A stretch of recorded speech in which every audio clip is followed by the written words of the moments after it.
ആരാകും കേരളത്തിലെ മുഖ്യമന്ത്രിയെന്ന് 48 മണിക്കൂറിനകം പ്രഖ്യാപനമെന്ന് കെ മുരളീധരൻ.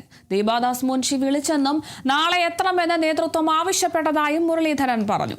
നാളെ രാവിലെ ഡൽഹിക്ക് പോകുമെന്നും ഹൈക്കമാൻഡ് നിരീക്ഷകരോട് കാര്യങ്ങൾ പറഞ്ഞതാണെന്നും മുരളീധരൻ.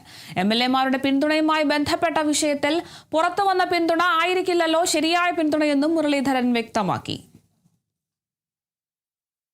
എന്താണെന്നറിയില്ല, എന്നെ ദീപാദാസ് മുൻഷിയാണ് വിളിച്ച് നാളെ കോൺഗ്രസിൻ്റെ ലീഡർഷിപ്പിനെ കാണണമെന്നാവശ്യപ്പെട്ടു. അതനുസരിച്ച് നാളെ 6 മണിയുടെ ഫ്ലൈറ്റിന് പോവാണ്.